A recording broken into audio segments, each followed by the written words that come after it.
물론 여긴 국민 라디오.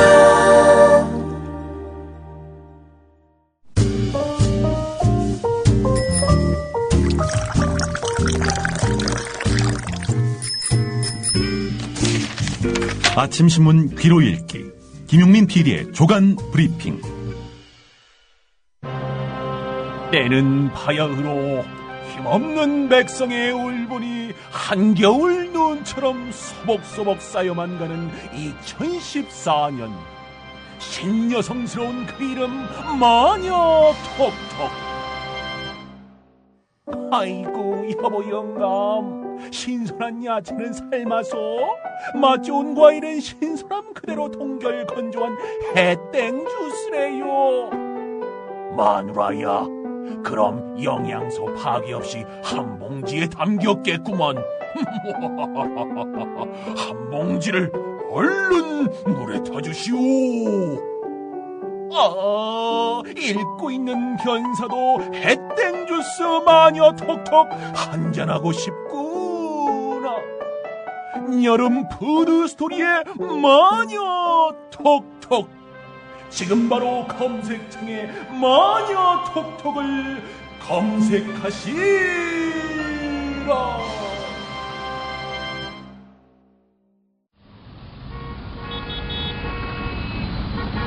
부장님, 대리운전은 뭐 부를까요?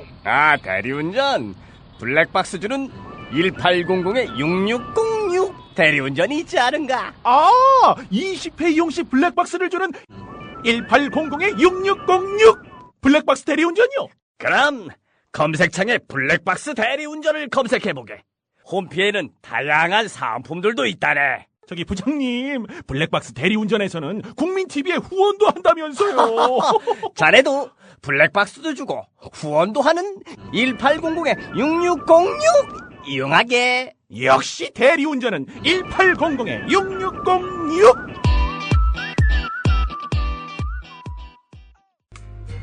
커피. 이제 아무거나 마시지 말자. 커피를 즐기는 사람들에게 질 좋은 한 잔의 커피는 하나의 권리입니다. 커피를 아는 전문가가 정성을 다한 로스팅으로 만든 제대로 된 커피. 제제 원두커피로 여러분의 권리를 누려보세요.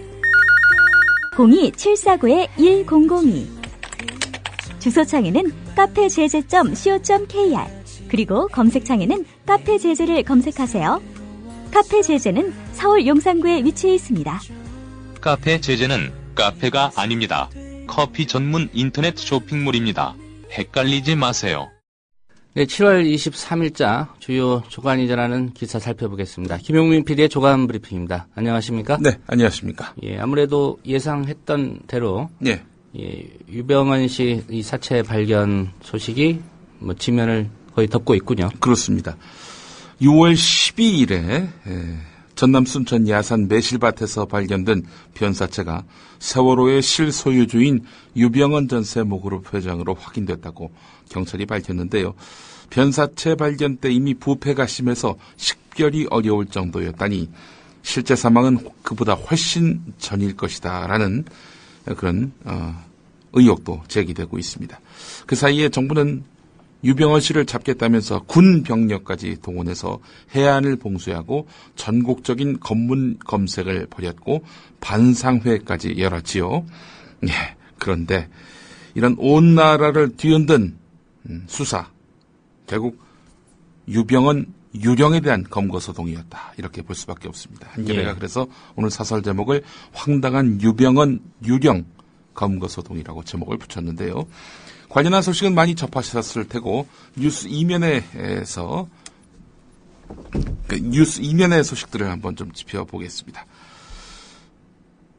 그제 저녁 7시 반 국립과학수사연구원장이 이성한 경찰청장에게 급한 전화를 걸어옵니다.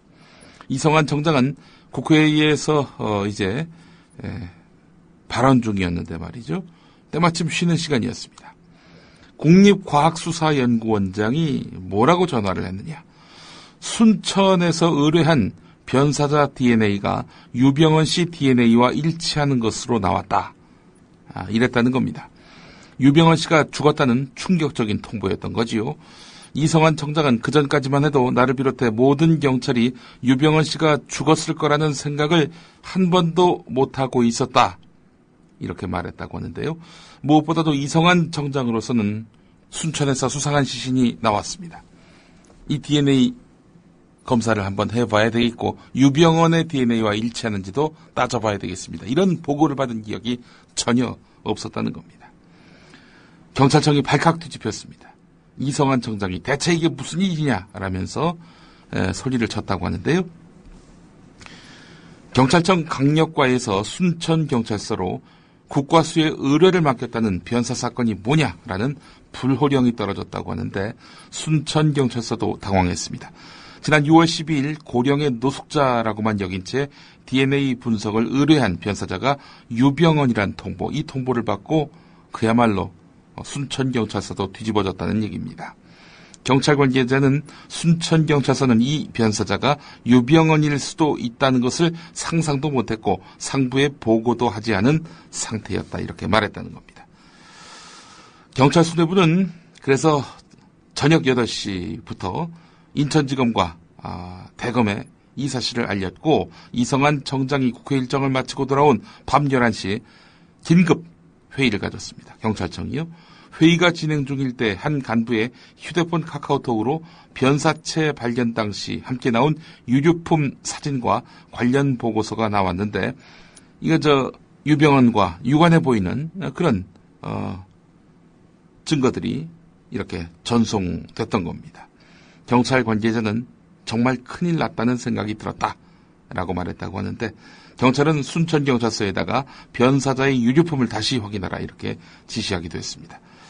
자정을 넘긴 시각에 경찰청은 그래서 출입기자들에게 유병헌 추정 시신이 발견돼서 확인 중이라고 알렸는데 유병헌 씨의 추정 시신은 순천의 한 장례식장에 냉동 보관 중이었다는 겁니다. 부랴부랴 시신을 꺼내서 지문 채취를 시도했다는 건데요. 그동안 왼쪽 손가락 지문을 2차례 채취하려고 했지만 실패했던 시신이었는데 오른쪽 손가락에서 지문이 나왔다는 겁니다.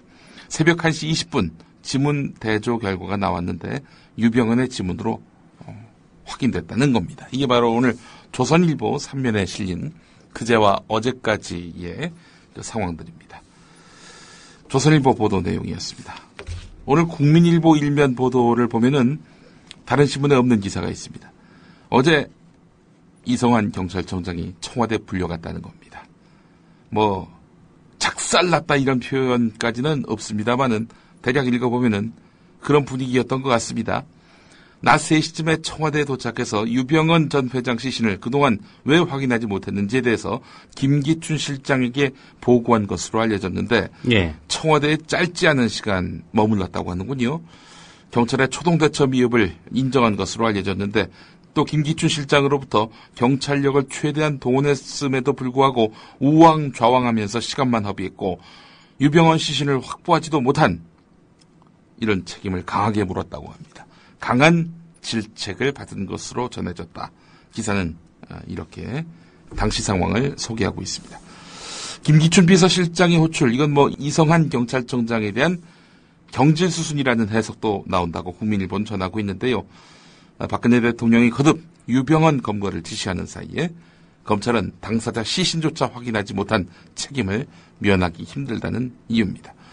대충 이성한 경질로 사태를 수습할 모양입니다. 예. 검찰총장이나 법무부 장관은 안 부르는 모양이죠. 경찰이 한 일이기 때문에. 그렇죠. 예.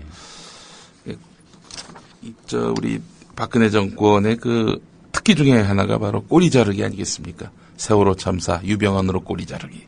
또 이번 황당한 유령 검거 소동, 이 책임은 또 경찰청장으로 꼬리를 자르려 하는 그런 흐름들이 역력하게 포착이 됩니다. 그래도 순천 경찰서장만 부를 줄 알았는데 경찰청장을 부르긴 불렀군요. 어제 순천 경찰서장 직위 해제했죠? 경질을 냈죠. 예. 아침에 수사 결과를 발표해놓고 바로 그날 잘렸습니다. 예, 꼬리 자르기에 그야말로 대마왕이다. 이렇게 볼 수밖에 없을 것 같습니다. 예. 하지만 구원파는 믿지 않는 분위기입니다. 오늘 동아일보 6면을 보니까 구원파의 반응이 나왔는데요. 유병헌 전 세모그룹 회장의 사망 소식을 전해들은 기독교 복음 침례회 일명 구원파 측은 DNA와 지문 등 증거가 속속 확인됐는데도 유병헌 전 회장의 죽음을 쉽사리 받아들이지 못했다는 겁니다. 어젯밤 12시 반쯤 유병헌 전 회장 추정 시신 발견 소식을 접한 구원파 관계자가 다급한 목소리로 동아일보 기자에게 전화를 걸어서 사실 확인을 부탁했다고 하는데요. 그러나 곧바로 구원파 측은 유병헌 전 회장 사망을 믿지 못하겠다는 입장을 밝혔습니다. 구원파 대변인이 유병헌 전 회장 시신 주변에서 소주병과 막걸리병이 함께 있었다는 소식에 회장님은 술을 전혀 안 드신다. 괜히 긴장했다. 잠이나 자야겠다. 이런 태연한 모습을 보였다고 하는데 새벽 2시 반경에는 기자들에게 발견된 시신은 유병헌 전 회장이 아니다라는 취지의 문자 메시지를 보냈다고 합니다. 유병헌 회장 살아있다는 어떤 증거 같은 것들을 제시하면은 아주 보기 좋게 뒤집는 것이 될 수 있을 텐데 유병헌 전 회장이 살아있다라는 그런 증거는 제시하지 못하고 있습니다. 조선일보가 풀리지 않는 의문 4가지를 짚었는데요. 대체로 믿지 못하겠다는 여론도 이 의문점의 기초에 있습니다. 첫 번째 의문은 유병헌 씨의 시신 상태입니다. 유병헌 씨의 시신은 발견 당시 온몸의 피부 조직이 80% 이상 녹아내려서 뼈가 드러나 보일 정도였다. 이렇게 밝혔죠. 검경에 따르면 유병헌 씨는 검찰의 급습을 피해서 순천 송치제 휴게소 인근 별장에서 도주한, 그러니까 여기가 바로 유병헌 씨의 그 거처 아니었습니까? 순천 거처. 이 별장에서 도주한 5월 25일까지는 분명히 살아 있었습니다. 이거는 구원파도 인정하고 있는 바고요. 검찰도 인정하고 있는 바입니다. 자, 그런데 불과 18일 만인 6월 12일 거의 형체를 알아볼 수 없는 시신으로 발견됐다? 현장에 출동했던 경찰관조차 경험적으로는 반년 이상 된 시신처럼 보였다. 이렇게 말했다는 겁니다.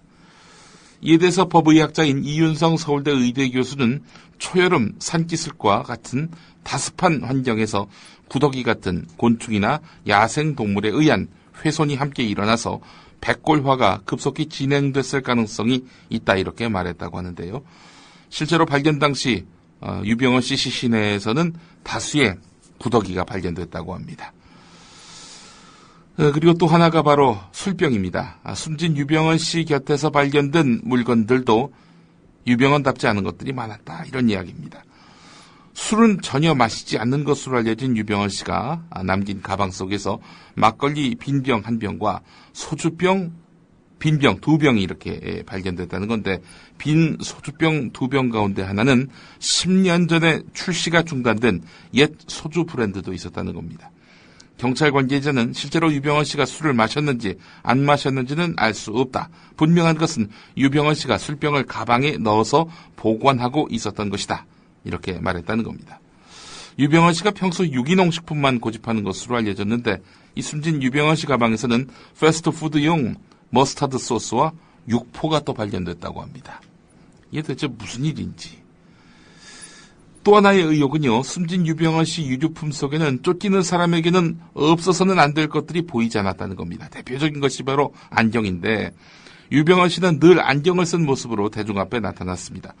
어둑한 산중에서 인적을 먼저 피해야 할 유병헌 씨로서는 이 안경은 그야말로 가장 소중한 물건이지요. 근데 그의 수중에서는 안경은 물론이고 돈, 지갑, 휴대폰도 발견되지 않았습니다. 아무리 조력자들이 곁에 없었다 하더라도 최소한의 비상금과 연락수단조차 없었다는 점은 의문이란 겁니다. 그래서 지금 인터넷에서 도는 견해는 노숙인 아니겠는가. 노숙인을 이렇게 잡아놓고 유병헌이라고 말하는 거 아니겠는가 하는 의구심이 듭니다. 그래서 실은 주검 바꿔치기, 또 DNA 조작 가능성도 제기되고 있습니다. 한겨레가 이 내용을 3면에서 짚고 있는데요. 이에 대해서 경찰 입장은 유전자 검사 조작은 불가능하다, 이겁니다. 검찰 역시 조작 가능성은 배제한 상태입니다. 대검의 한 부장은 국립과학수사연구원은 유전자 검사와 지문이 모두 일치한다라고 한다. 주검을 바꿨을 가능성은 일단 없는 것으로 보인다. 이렇게 말했다는 겁니다. 지금 일단 유병헌의 DNA라고 볼 수 있는 그 증거가 바로 유병헌의 그 별장과 또 금수원에서 채집했다는 휴지 또 면봉 아니겠습니까? 예. 정말 유병헌 진짜 DNA 갖고 대조한 것인지 이거 여간에서는 좀 설득이 안 됩니다. 이 부분이요. 유족들이 참여하면 네. 시신이 상당히 훼손됐다고 하더라도 예. 유족들의 확인 과정이 있을 것 같고요. 예. 또 유족들 입장에서 네. 다른 기관의 DNA 검사를 의뢰해서 확인할 수도 있지 않을까요? 그렇죠. 예. 예. 그러니까 한마디로 경찰 발표를 신뢰할 수 없다. 예. 이런 입장이 있다고 한다면 예. 그런 차원의 또 접근 또 경찰이 이 신뢰 문제에 대해서 어떤 의심을 받고 있다고 한다면 예. 어떤 객관적인 DNA 검사 절차를 다시 밟는 방법 네. 이런 것도 좀 가능할 것 같은데 예. 그런 부분들에 대한 뭐 가능성 한번 좀 알아봐야 될 것 같습니다. 일단 검찰은 지금 인터넷 안에서 이제 확인되는 여론은 대체로 믿을 수 없다 이거 아니겠습니까? 명백한 증거에 대해서도 끊임없이 논란이 제기되는 것이 우리 사회의 과거 경험이다. 그러니까 한마디로 검찰도 이런 여론에 그 민감하게 반응하고 있는 것 같습니다. 그러나 뭐 주검 바꿔치기를 했다든지 DNA를 조작했다든지 그럴 가능성은 없다라고 일축하고 있습니다. 자, 이런 가운데 어제 유병헌과 함께 연관 검색으로 떠오른 한 인물이 있었습니다. 조희팔 씨요? 조희팔 씨입니다. 예. 2012년 경찰은 4조 원 규모의 다단계 사기를 저지르고 중국으로 밀항한 조희팔 씨가 심근경색으로 사망했다고 발표했는데요. 경찰은 조희팔 씨 가족에게서 장례식 장면이 담긴 동영상을 제출받은 다음 화장 직전 관 속에 누워있는 남자가 조희팔 씨와 비슷하다고 판단했습니다. 경찰이 뒤늦게 확보한 조희팔 씨 유골은 화장 과정에서 유전자가 훼손돼서 감식이 불가능한 상태였습니다. 그러나 이후에도 중국에서 조희팔을 봤다는 사람들이 잇따르고 있고 검찰이 중국에다가 그의 생사를 확인해달라는 공문을 보내기도 했습니다. 하지만 아직 조희팔의 생사는 분명히 확인되지 않고 있습니다. 그렇기 때문에 이번 또 유병헌 사건이 어찌 보면은 진실을 확인할 수 없는 블랙홀로 빠져든 사건, 미궁으로 빠져든 사건으로 이어질 공산도 커 보입니다. 믿지 못한다면. 예. 뭐 가족이 좀 적극적으로 나선다면 이 부분은 재검증이 가능하지 않을까라는 생각이 들고요. 예. 김용민 PD 입장에서는 이 사건 보면서 가장 궁금한 점이 뭡니까?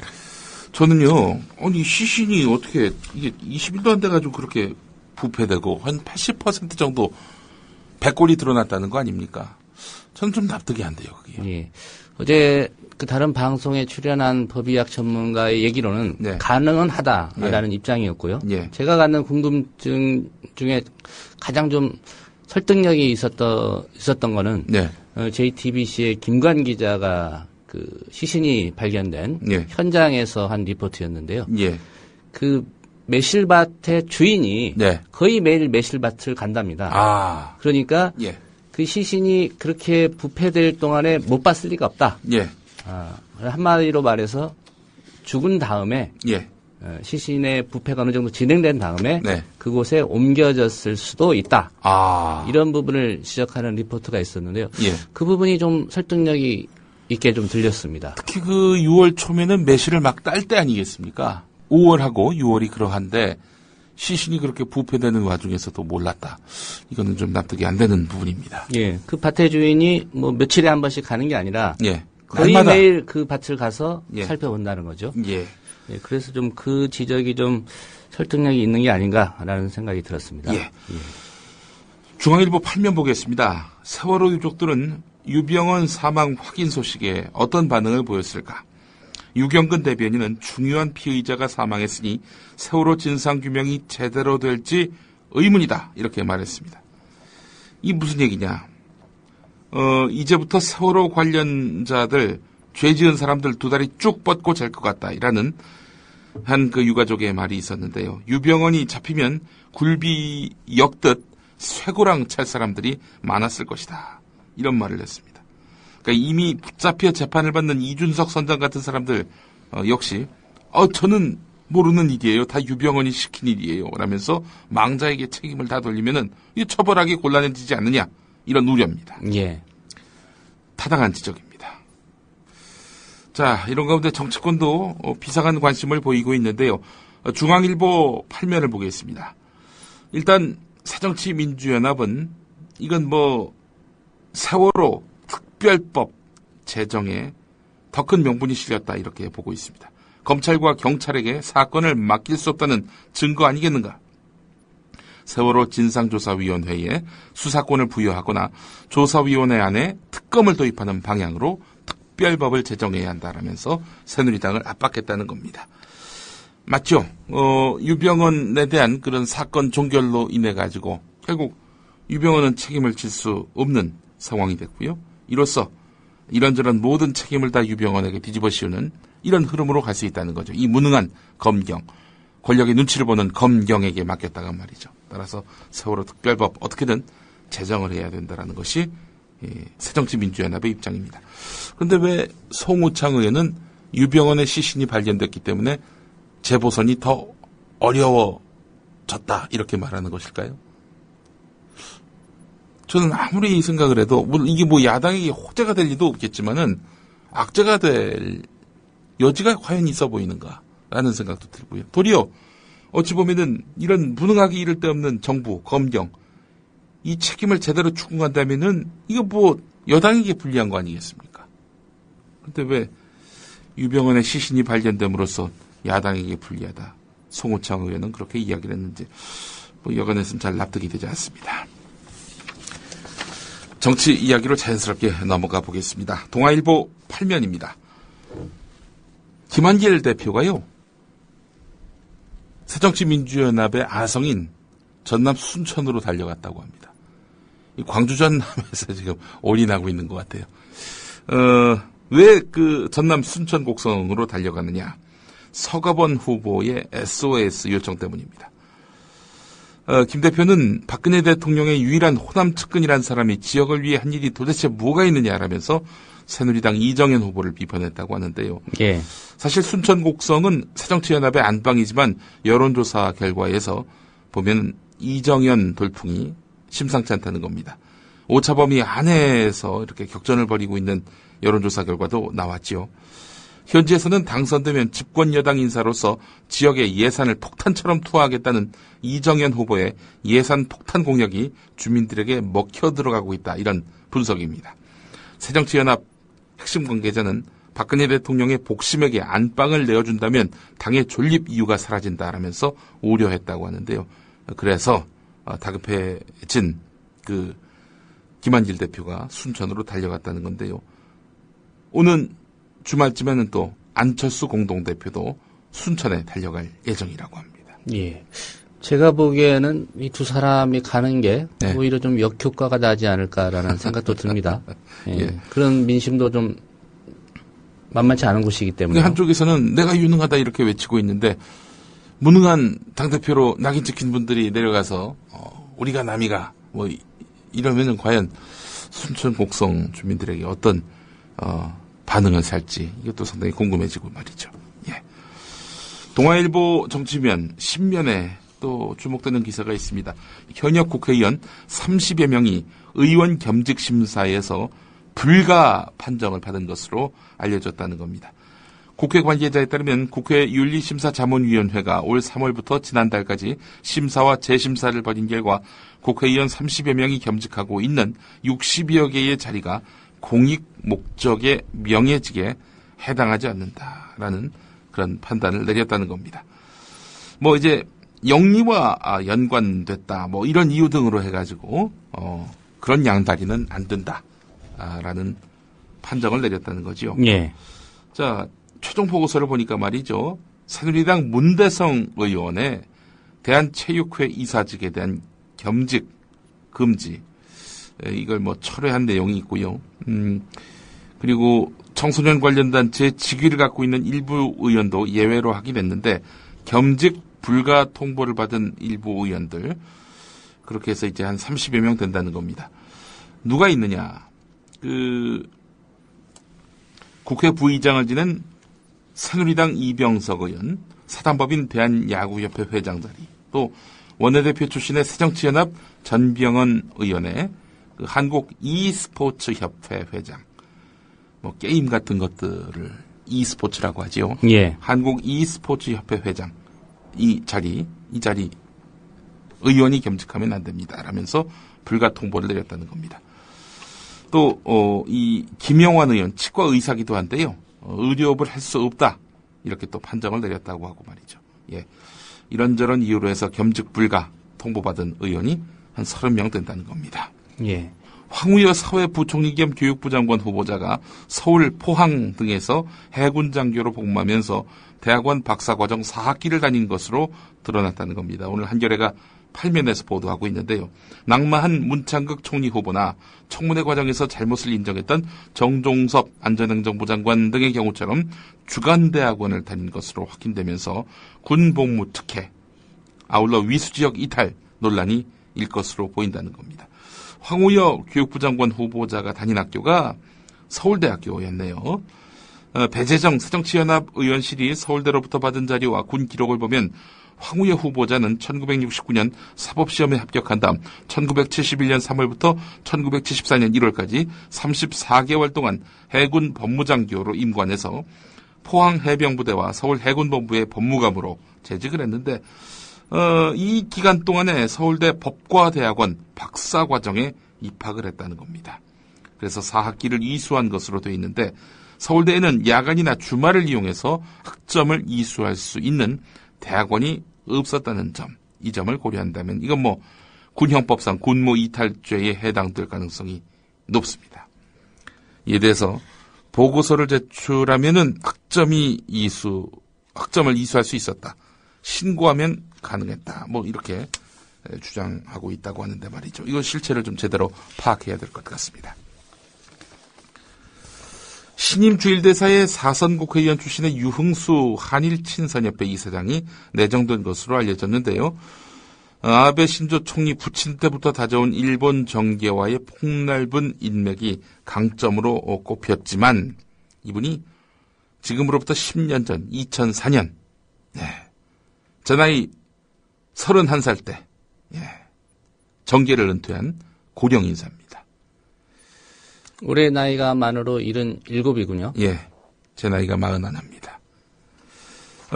박근혜 대통령에게 직언을 하는 측근 그룹과는 거리가 있기 때문에 이 경색된 한일 관계를 적극적으로 풀어나갈 수 있을지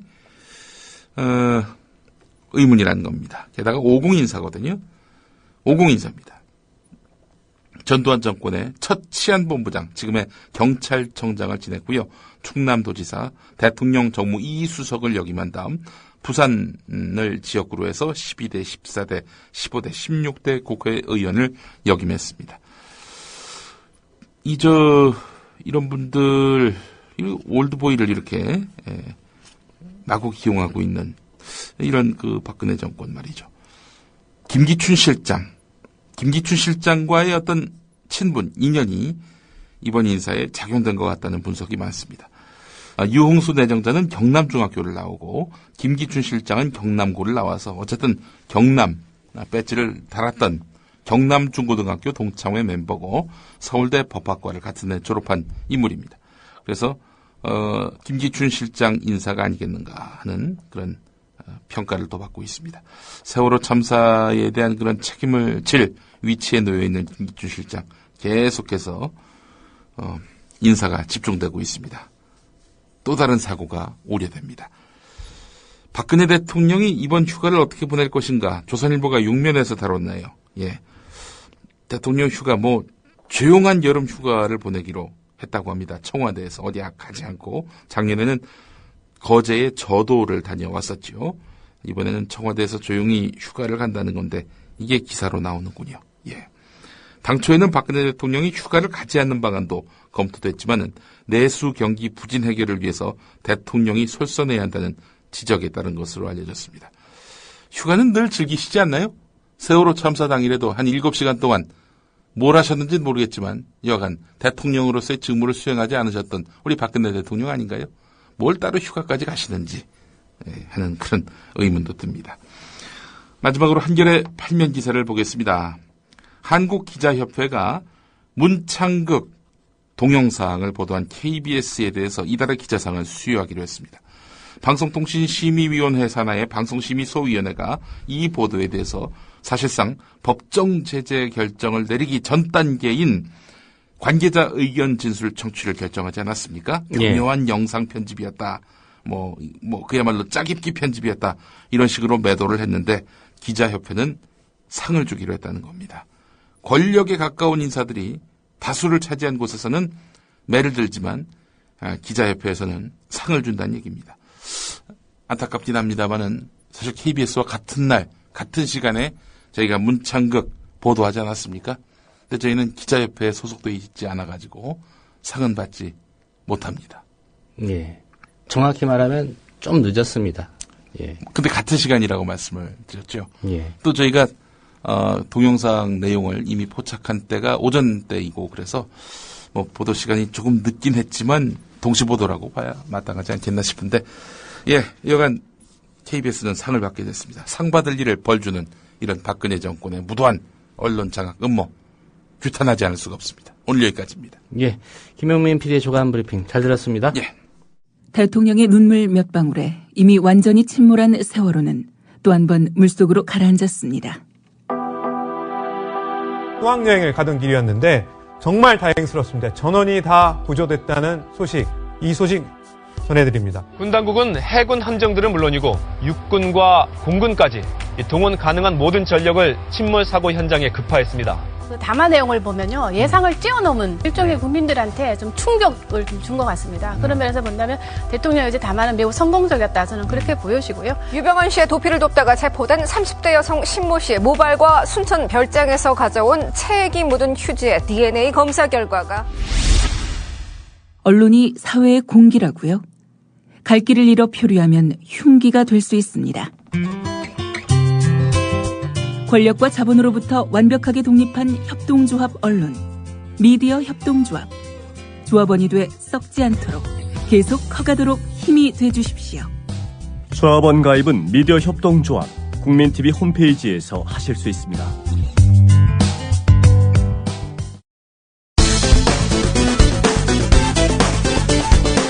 유병헌이 죽은 게 확실한가? 확실해도 문제, 확실하지 않아도 문제. 왜냐? 확실할 경우 그간 대통령께서 똥볼을 여러 번 차신격이 되니까. 어제 JTBC. 자, 그동안요, 대통령 유병헌 얘기 참 자주 했습니다. 수사당국 강하게 압박하면서 마치 수사를 진두지휘하고 있다, 이런 인성까지 주기에 충분했는데요. 한번 얘기 들어보시죠. 5월 27일 국무회의. 유병헌 일가를 겨냥해서는 일가가 국민 앞에 반성하고 진상을 밝혀야 함에도 불구하고 6월 1일 개신교 행사. 유병헌 일가가 법망을 피해 도망 다니면서 국민들을 기만하고 6월 2일 수석비서관 회의. 유병헌 일가의 도피 행각은 우리나라 법 질서를 근본적으로 훼손하는 것으로. 그리고 6월 10일 국무회의. 유병헌이 법의 심판을 받도록 해야 한다고 역설. 모든 수단과 방법을 검토해서 반드시 법의 심판을 받도록 해야 할 것입니다. 자, 대통령 이 발언 나온 직후에, 네 번째 지시 나온 직후에요, 정부는 바로 그날로 군까지 이례적으로 유병헌 검거작전에 투입하기로 했습니다. 그 다음 유병헌이 사체가 발견된 이후인 6월 30일 수석비서관 회의. 사법당국과 정치권, 국민들이 모두 힘을 합치면 비호 세력들의 힘이 빠져서 결국 잡히게 될 것입니다. 유병헌에 대해서 끝까지 추적해서 반드시 책임을 물어야 할 것입니다. 시신 발견한 지 무려 18일 뒤에 나온 발언입니다. 민망하시죠? 이제부터는 유병헌 사체가 아닐 것이라는 추정. 우선 검찰이 내세운 유병헌 사체가 맞다는 근거는 어제 7월 21일 저녁 경찰청으로부터 순천서 발견 벤사체와 그간 검경수사활동으로 기 확보한 유병헌의 DNA와 일치한다는 국립과학수사연구원의 감정 결과를 구두로 통보받았습니다. 사체의 DNA와 대조, 비교했다는 유병헌의 DNA는 무엇? 검찰이 최초로 확보한 유병헌 씨의 DNA는 지난 5월 25일 전남 순천의 비밀별장에서 채취한 체액입니다. 유 씨는 그곳에 30대 여비서 신모 씨와 머물다 검찰이 들이닥치기 직전에 도주했습니다. 검찰은 지난달 11일과 12일 안성 금수원에 진입해 대강당 2층에 있는 유 씨의 침실과 집무실에서 유 씨의 DNA를 추가로 확보합니다. 그래서 유 씨의 개인 공간과 사무실 등에서 칫솔과 면봉 등을 압수했습니다. 곧바로 물품에 대한 감식에 들어갔고 유 씨의 DNA를 추출한 검찰은 순천 별장에서 얻은 유전자와 비교해 일치한다는 결과를 얻었습니다. 이에 대한 노종면 앵커의 의구심. 연봉과 순천 별장에서 수거했던 휴지에서 동일한 DNA가 검출됐다면서 유병헌 DNA라고 결론을 내렸던 것입니다. 추정 둘을 합쳐서 확정을 만드는 명백한 어거지였지만 당시에는 검찰이 체면 치레를 하기 위해서 무리수를 뒀다고 생각하고 넘겼습니다. 그러나 지금 생각해보니 그냥 넘길 일이 아닙니다. 유병헌 DNA가 무리하게 확정되던 바로 그때 순천 별장 인근에서 사체가 발견됐고 그 시신을 유병헌 씨로 확인하는 데 쓰인 증거가 바로 휴지와 면봉에서 추출된 DNA입니다. 유병헌 DNA로 확정할 DNA는 존재하지 않는다는 사실입니다. 결국 확실하지 않은 근거를 근거라고 해놓고는 유병헌 사체의 근거로도 삼는 검찰. 결국 어제 발표는 거짓말이라는 의심도 드는데 거짓말이 맞으면 우리나라 검찰 문 닫을 일 아니겠나.